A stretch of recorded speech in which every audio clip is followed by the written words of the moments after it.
আজকে আমি আপনাদেরকে তৈরি করে দেখিয়ে দিব গড়ুয়া স্টাইলের সুগন্ধি চিকেন তেহারি। আর সবচেয়ে মজার বিষয় হলো তেহারির মশলাটাও আমি আপনাদেরকে শুরু থেকেই নিজের হাতে তৈরি করে দেখিয়ে দিব। এরকম হোমমেড তেহারি মশলাদার সুগন্ধি গ্রানের পারফেক্ট একটি চিকেন তেহারি আপনাদেরকে তৈরি করে দেখিয়ে দিব। আসসালামু আলাইকুম everyone, welcome to Mehinu's mom's kitchen. এখানে আমার লাগছে চিনি গুঁড়া চাল। আমি এখানে 700 গ্রাম চিনি গুঁড়া চাল নিয়েছি। চিনি গুঁড়া চালও দিতে পারবেন, আপনারা যে কোনো সুগন্ধি চাল দিয়েও এই রেসিপিটা করে নিতে পারবেন। চালটাকে ভালো করে ধুয়ে পরিষ্কার করে পানি পাল্টিয়ে পাল্টিয়ে আমি ধুয়ে নিয়েছি। ধুয়ে একটি স্টেনারে রেখে দিব। এদিকে তেহারি মশলা তৈরি করার জন্য একটি ব্লেন্ডার জারে 6 থেকে 7টি মতো আমি এলাচ নিয়েছি। হাফ ইঞ্চি মতো দারুচিনির টুকরা দিয়ে দিলাম। একটি তাড়ামড়ি দিয়ে দিয়েছি, স্টার এনিসও বলে তাকে। একটি বড় এলাচ বা কালো এলাচ দিয়ে দিলাম। 6-7টি আমি লবঙ্গ দিয়ে দিয়েছি। 9 থেকে 10টি মতো আমি গোলমরিচ দিয়ে দিলাম। সেই সাথে একটি জয়ফলের অর্ধেকটা জয়ফল আমি ভেঙে দিয়ে দিয়েছি। দেখতে পাচ্ছেন একটি বড় সাইজের জয়ফল ছিল, বড় সাইজের জয়ফল থেকে আমি অর্ধেকটা দিয়ে দিলাম। একটি জয়ত্রী দিয়ে দিয়েছি, জয়ত্রীর ফুল। তারপরে এখানে সবগুলো মশলা শুকনো অবস্থায় ব্লেন্ডার জারে আমি গুঁড়ো করে নিয়েছি। এটাকে কোনো প্রকার একটু হালকা তাওয়াতে টালতেই হবে না, একদম ডাইরেক্ট ব্লেন্ডার জারে দিয়ে গুঁড়ো করে নিয়েছি। আপনারা চাইলে পাটাতেও পিষে নিতে পারেন। এরপর চুলায় একটি পাতিল বসিয়ে হাফ কাপ আমি সরিষার তেল দিয়ে দিয়েছি। এই রান্নাটা অবশ্যই সরিষার তেলে করতে হবে। 2টি আমি তেজপাতাকে ফেড়ে দিয়ে দিলাম। তেল এখনও গরম হয়নি। 1 কাপের মতো আমি পেঁয়াজ স্লাইস দিয়ে দিয়েছি। তেল হালকা একটু গরম হয়ে এসেছে, দেখতে পাচ্ছেন সরিষার তেল থেকে বাবল ছুটে এসেছে বা ফেনা ফেনা ভাব হয়ে গিয়েছে। এবার এই পেঁয়াজটাকে হালকা একটু নরম করে নিতে হবে সরিষার তেলের মধ্যে। দেখতে পাচ্ছেন এটি খাঁটি সরিষার তেল, তার জন্য ফেনা অনেক ক্রিয়েট হয়েছে। এবার আমি দিয়ে দিয়েছি 2 টিস্পুনের মতো রসুন বাটা। তারপর দিয়ে দিলাম 2 টিস্পুন আমি আদা বাটা। আদা এবং রসুন বাটা দিয়ে ভালো করে তেলের সাথে আরও একবার ভেজে নিতে হবে। যতক্ষণ না পর্যন্ত আদা রসুনের কাঁচা গন্ধ চলে যাবে না, ততক্ষণ পর্যন্ত এই আদা রসুন বাটাকে ভালো করে সরিষার তেলের মধ্যে ভেজে নিতে হবে। ভালো করে আদা রসুন ভেজে নেওয়ার পর এখানে আমি দিয়ে দিলাম 1 কেজি মুরগির মাংস। আমি এখানে মুরগির মাংসের পরিমাণ 1 কেজি ছিল, ছোটো সাইজের টুকরা করে নিয়েছি। দেখতে পাচ্ছেন আমি একদম বড় সাইজের টুকরা করিনি, ছোট ছোট সাইজ করে তেহারির জন্য এরকম ছোট সাইজ মুরগির মাংসটাকে করে নিতে হবে। এবার কি করতে হবে, মুরগির মাংসটাকে ভালো করে ভেজে নিতে হবে। দেখতে পাচ্ছেন যতক্ষণ পর্যন্ত ভাজবেন, কালারটি যখন চেঞ্জ হয়ে আসবে বুঝে নিতে হবে আপনার ভাজা একদমই কমপ্লিট হয়ে গিয়েছে। তেলের মধ্যে যখনই দেখবেন মুরগির মাংস ভাজা হয়ে গিয়েছে, হালকা একটু কালারটিও চেঞ্জ হয়ে গিয়েছে, তখন এখানে দিয়ে দিতে হবে 1/4 কাপের মতো টক দই। টক দইটাকে সরাসরি দিতে যাবেন না, একটি কাঁটা চামচের সাহায্যে ভালো করে ফেটে তারপর দিয়ে দিবেন। এবার আমি এখানে 2 টিস্পুনের মতো কাঁচামরিচ বাটা দিয়ে দিলাম। তারপর দিয়ে দিলাম যে আমি তেহারি মশলা তৈরি করে রেখেছিলাম, সম্পূর্ণটা মশলা দিয়ে দিয়েছি। পরিমাণ মতো লবণ দিয়ে দিলাম, 1.5 টিস্পুনের মতো লবণ দিয়ে দিয়েছি। এই তেহারি রান্নার সময় চিকেনটা যখন আপনারা রান্না করবেন, এখানে আর কোনো প্রকার মশলা ইউজ করতে হবে না। যে মশলাটা দিয়েছি এই মশলাটা দিয়ে চিকেনটাকে ভালো করে রান্না করে নিতে হবে। এই পর্যায়ে দেখতে পাচ্ছেন চিকেনের থেকে দই দেওয়ার কারণে পানি বের হয়েছে। এবার কি করতে হবে, চিকেনটাকে আমি ধিমি আঁচে রান্না করে নিব। মাঝের মধ্যে ঢাকনাটা উঠিয়ে নেড়ে ছেড়ে দিতে হবে যেন তলানিতে লেগে না যায়।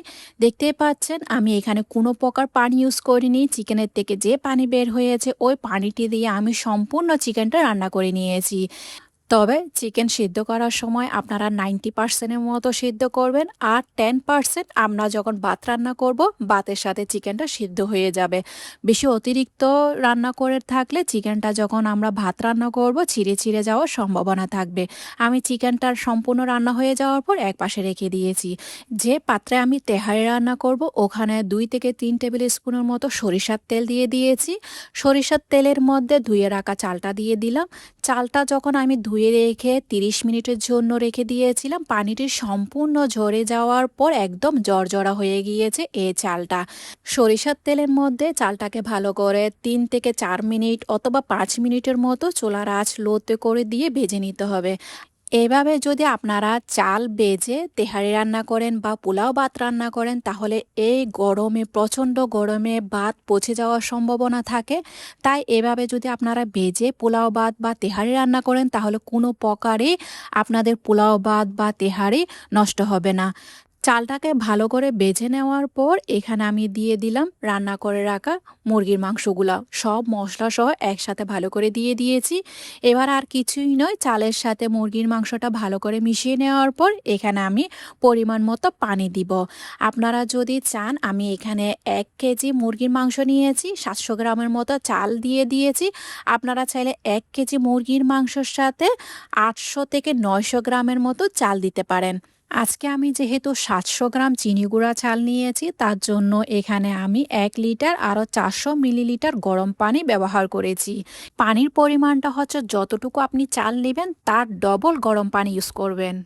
পানির পরিমাণে এখানে 1.5 টিস্পুনের মতো লবণ দিয়ে দিয়েছি, 2 টেবিল স্পুন গুঁড়া দুধ দিয়ে দিয়েছি। অবশ্যই গুঁড়া দুধ দিয়ে দিবেন, আমি 2 টেবিল স্পুন একটু উঁচু উঁচু করে গুঁড়া দুধ দিয়ে দিলাম।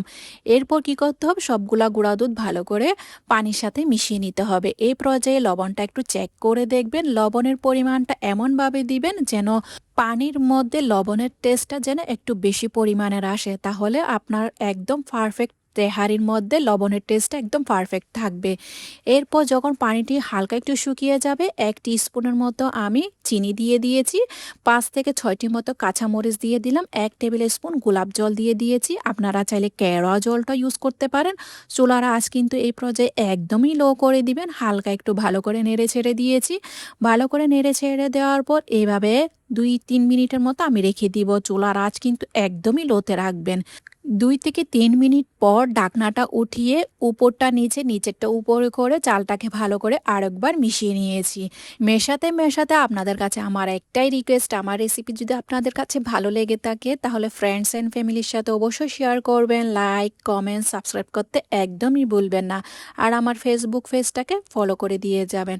এই তেহারিটাকে ভালো করে মিশিয়ে নেওয়ার পর এবার আমি উপর দিয়ে 2 টেবিল স্পুনের মতো পেঁয়াজ বেরেস্তা দিয়ে দিয়েছি। এটি অপশনাল, আমি দিয়ে দিলাম, আমার কাছে ছিল তাই দিয়ে দিয়েছি। এবার দমে দিব, ঢাকনা দিয়ে দিয়েছি। ঢাকনাতে কোনো প্রকার ছিদ্র থাকলে ঢাকনাটাকে টিস্যু দিয়ে বন্ধ করে দিবেন। মোটাযুক্ত একটি তাওয়া বসিয়ে দিবেন, চুলার আঁচ লো করে দিয়ে দমে দিবেন 10 থেকে 15 মিনিটের জন্য। মাশাআল্লাহ, আমার তেহারি রান্না একদমই পারফেক্ট হয়ে গিয়েছে। হালকা একটু ভালো করে নেড়ে ছেড়ে দিয়েছি। আপনাদের মনে হবে মাংসের পরিমাণ খুবই কম, আপনাদেরকে উঠিয়ে দেখিয়ে দিচ্ছি একদম পারফেক্ট অনেক মাংস হয়েছে। 1 কেজি চিকেনের জন্য আমি 700 গ্রাম চাল ইউজ করেছি, আপনারা চাইলে 800 থেকে 900 গ্রাম চাল ইউজ করতে পারেন। আমার এখানে পরিমাণে অনেক মাংস হয়েছে। আপনারা চাইলে আমার এই রেসিপিটি ফলো করে চিকেনের পরিবর্তে বিফ বা গরু মাংস দিয়ে এই তেহারিটি করে নিতে পারেন। আমি আপনাদেরকে প্রেজেন্টেশন করে দেখিয়ে দিচ্ছি। ঠান্ডা হওয়ার পর কতটাই না জর্জরা হয়েছে, পরিমাণটা আপনারা খেয়াল রাখবেন। আজকে তাহলে এই পর্যন্ত, দেখা হচ্ছে নতুন আরেকটি রেসিপি নিয়ে। সেই পর্যন্ত ভালো থাকবেন, সুস্থ থাকবেন, আমার জন্য দোয়া করবেন।